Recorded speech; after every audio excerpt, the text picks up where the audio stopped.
तो middle east की जलती जमीन पर छिड़े युद्ध ने भारत के सबसे मजबूत एक्सपोर्ट सेक्टर की कमर तोड़ दी है।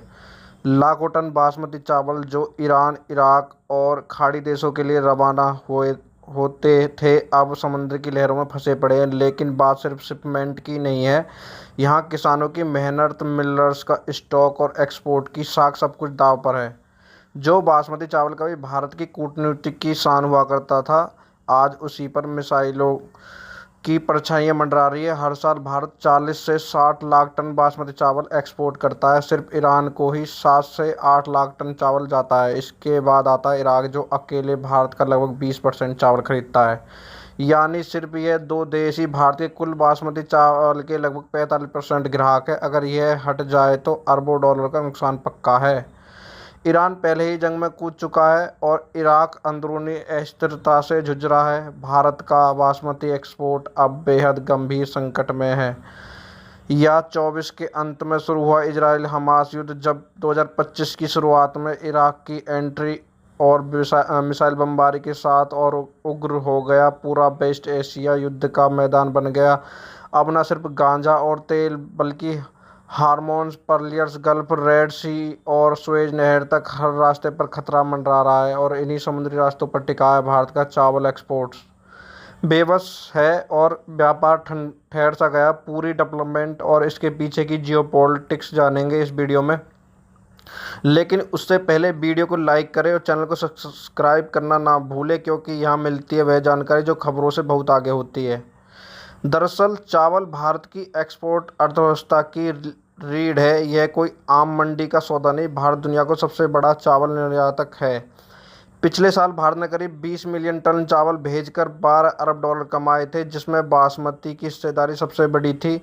मगर अब हालात ऐसे हैं कि हजारों टन चावल बंदरगाहों पर लदा पड़ा है, लेकिन कोई कंटेनर रवाना नहीं हो रहा।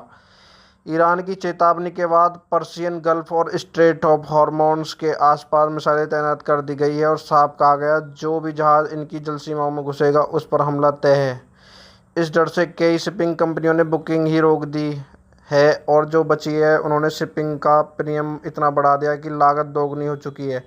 अब हालात ये है कि जिस दाम पर चावल बिक रहा है उससे ज़्यादा तो उसे भेजने का खर्च हो गया। यानी अब यह कारोबार मुनाफा नहीं घाटा बन चुका। भारत का व्यापारी लाचार खड़े हैं और थाईलैंड, वियतनाम की ओर भागते ग्राहकों को सिर्फ देख सकते हैं, पकड़ नहीं सकते। और सबसे बड़ा झटका, अब ईरान से पेमेंट की उम्मीद भी लगभग ख़त्म हो चुकी है।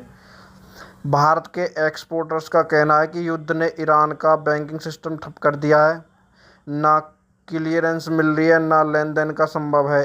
कई खेपें भेजी जा चुकी है, लेकिन भुगतान अटका पड़ा है।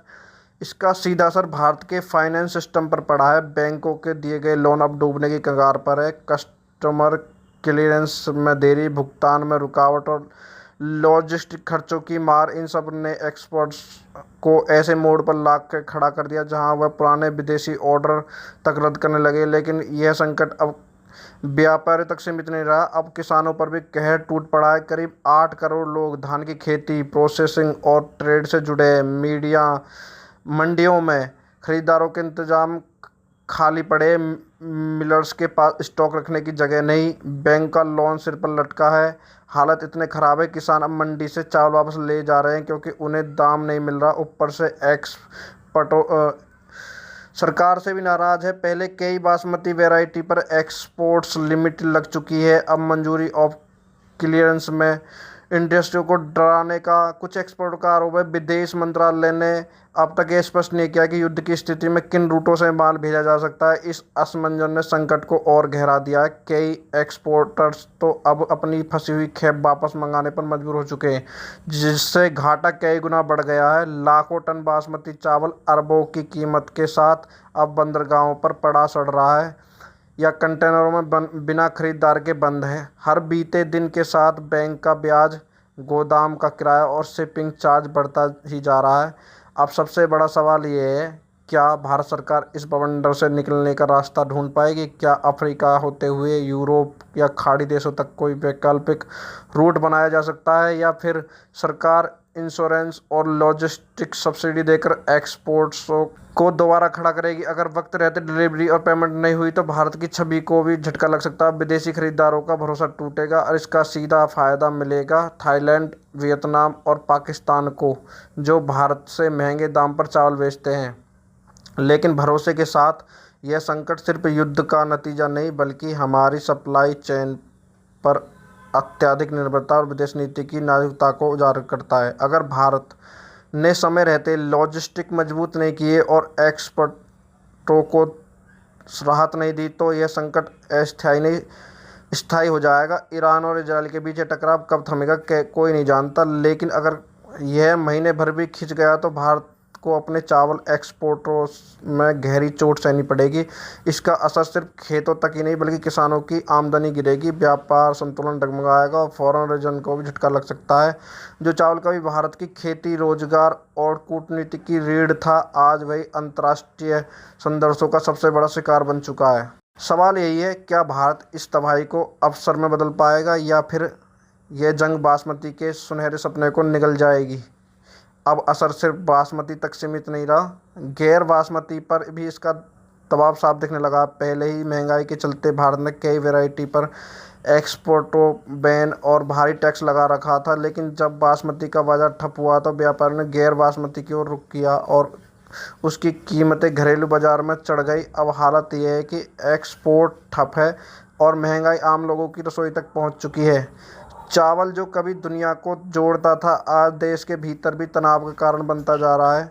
हालांकि भारत सरकार ने अब वैकल्पिक कदम उठाने शुरू कर दिए हैं। भारत अब मिस्र, सऊदी अरब, कुवैत और अफ्रीकी देशों के साथ नए ट्रेड रूट और भुगतान व्यवस्था का बातचीत कर रहा है, ताकि इराक की जगह तेरी बहन की चूत तेरे की क्या कह रही है, बकवास चौधरी। मैं तो पता वीडियो बना रहा हूँ, बकवास कर रहा हूँ, फिर भी बीच में बोल लिया। इन नए बाजारों में बासमती की मांग खाड़ी की जा सकेगी, लेकिन चुनौती बड़ी है क्योंकि इन नए बाजार में पाकिस्तान का नेटवर्क पहले से मजबूत है। भारत को दो बार पकड़ बनाने में वक्त और भरोसा दोनों लगेंगे। इसी बीच पाकिस्तान चीन की मदद से मिडिल ईस्ट और ईरान को सस्ता बासमती चावल भेजने में जुट गया है ताकि भारत की जगह हथिया सके।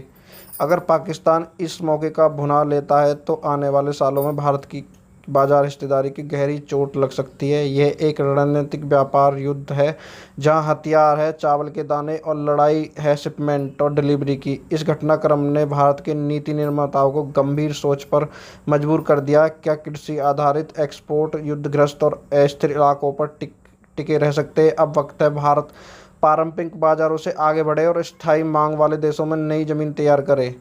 साथ ही जरूरत है फोकस बढ़ाने की रेडी टू कुक, ऑर्गेनिक और ब्रांडेड प्रोडक्ट्स पर, क्योंकि अब सिर्फ चावल नहीं, उसी की रणनीति है भारत का भविष्य तय करेगी। आपकी राय क्या है? क्या भारत इस चुनौती को अवसर में बदल सकता है? कमेंट में ज़रूर बताएं। अगर वीडियो पसंद आए तो लाइक करें, शेयर करें और चैनल को सब्सक्राइब करें ज़रूर। अब मिलते हैं अगली वीडियो में, तब तक के लिए जय हिंद, जय भारत।